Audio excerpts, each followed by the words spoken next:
Hello students, today's topic is ecosystem. In last class, you have learned about biotic and abiotic components of an ecosystem. Today, you will learn about food chain and food web. First, food chain. Food chain is a transfer of energy or food from producers to top carnivores,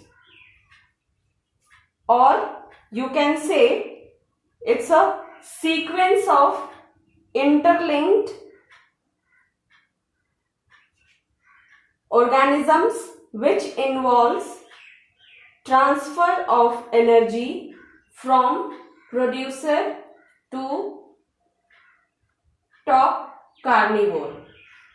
One example is here, grass, that is a green plant, comes under green plant, and green plants are the producer, is eaten by deer, which is a herbivore, and deer is again eaten by lion, which is a carnivore animal. So in this sequence you can see that one organism is dependent upon another organism for their food, and in this sequence there is transfer of energy or food is occurring from one trophic level to the last trophic level.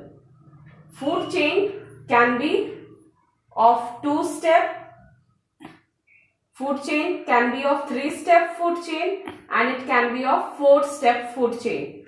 And this example of 4-step food chain is given in your book.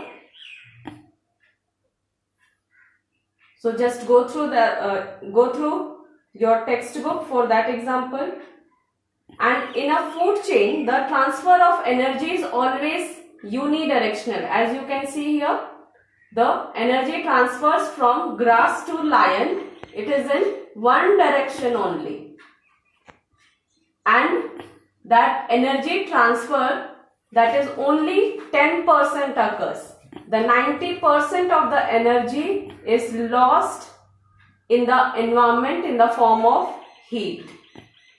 So we can say that 10% only transfer from grass to deer, and that 10%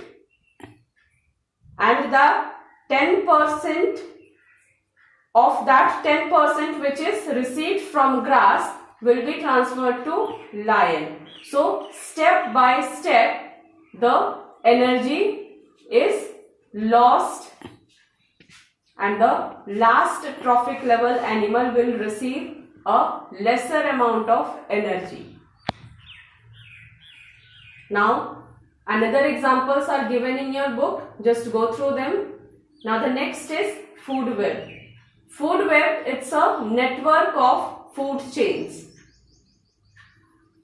Network of food chains means in a food web, a number of food chains will be involved. As you can see here, vegetation, which is the producer, means green plants, which is eaten by a rabbit, and that green plant it can be eaten by a rat or it can be eaten by a beetle. When it will be eaten by a rabbit can be eaten by a stoat.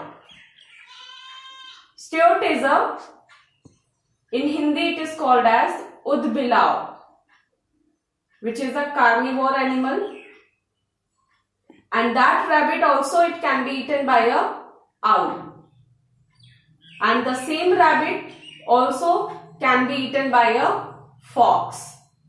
So here three food chains started from rabbit in 3 directions. As you can see, rabbit to stoat, rabbit to owl, and rabbit to fox.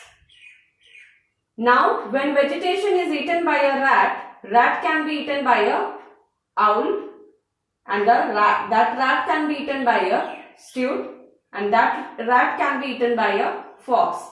Again here 3 energy transfers it can be transferred in 3 directions, means 3 type of food chain you can see here. Now in the third one, that is beetle. When vegetation or green plants are eaten by a beetle, the beetle can be eaten by a fox, or that beetle can be eaten by a owl.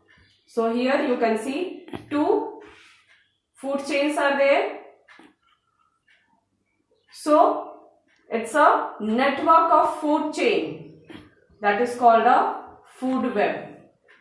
Now food webs are very complex one, as you can see in the flow chart, and in this food web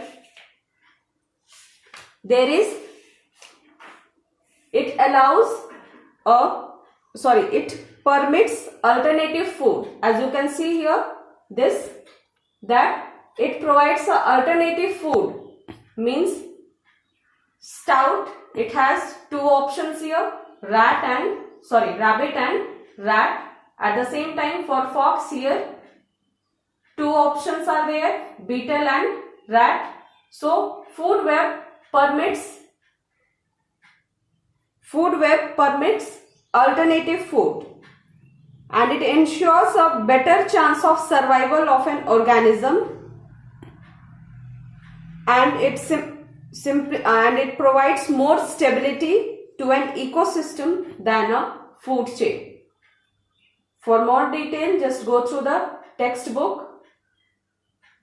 Today's homework: differentiate among primary, secondary and tertiary consumers. It is given in your book. Give one example of each in a food chain. Example also is given in your book. This answer you have to write in your biology notebook. Thank you.